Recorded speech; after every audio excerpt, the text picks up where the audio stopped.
way beyond.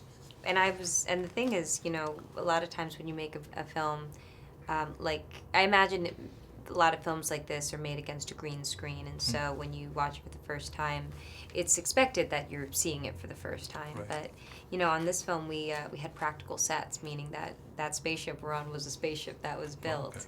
And so I thought that I knew a lot of what I was going to see, but still my mind was totally blown. It was so far exceeded my expectations. Right. I watched a lot of videos. We worked with an astronaut on the film, Marsha Ivins, and she sent me videos that she had shot while she was in space, so I watched a lot of that to kind of figure out what the movements would look like. And then I just kind of walked around my house practicing. I spent a lot of time in water trying to understand the whole feeling of weightlessness.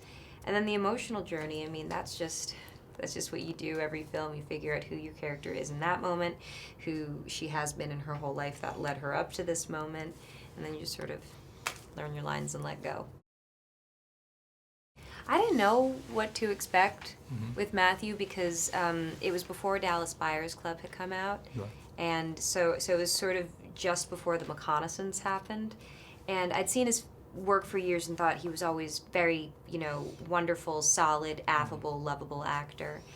And then I saw Magic Mike, and I thought, this guy's a genius. Oh my gosh. So when I met him, I didn't know if that was like, if that was him, or if that was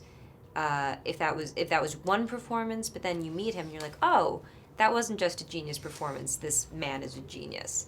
And he is a nice man to boot. He's present. He does not take anything for granted. He's deeply passionate about life, about what he does, about his family. And I felt changed for the better, having known him and having gotten to work for him. So I work with him. I really cannot say enough nice things about him. He was somewhat beyond my expectations.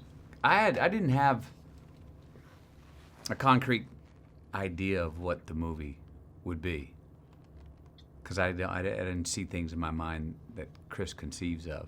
And it's a load. It's an experience. It asks a lot of the viewer, and it gives a lot to the viewer. But you come out of it, and you had to catch my breath. You know, complete pro does. You know, most of the people that I've found that are really good at what they do, they don't have a certain magic trick as to how they do it. They do the simple things really well. They've come fully prepared, and they're free enough to work within the context and give variation within the context of the scene. She gives variation in her performance every single take. Every single take. Even after she may have nailed it and got it just right, she will give variation the next take. She likes to throw herself off balance if she's feeling like she's too imbalanced. And it's not, we all know it's good for us to do that as actors, but not all of us do that. Right. So it's courageous of her to do that. I thoroughly enjoyed working with her.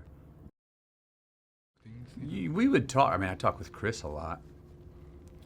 A choice. I come in having made certain choices for what it is that I need or want to do in a scene. And then, you know, Chris would at times come over and we'd talk about it, about rearranging it or changing it a little bit. And he and I really enjoyed those conversations with him. But Chris is not somebody, if he was happy with what I did the first take, my own choice, he's not someone who's going to interrupt and say, oh, I think you should do this. If it's working, Chris is confident enough to say, it's working. Move on. Right. You know?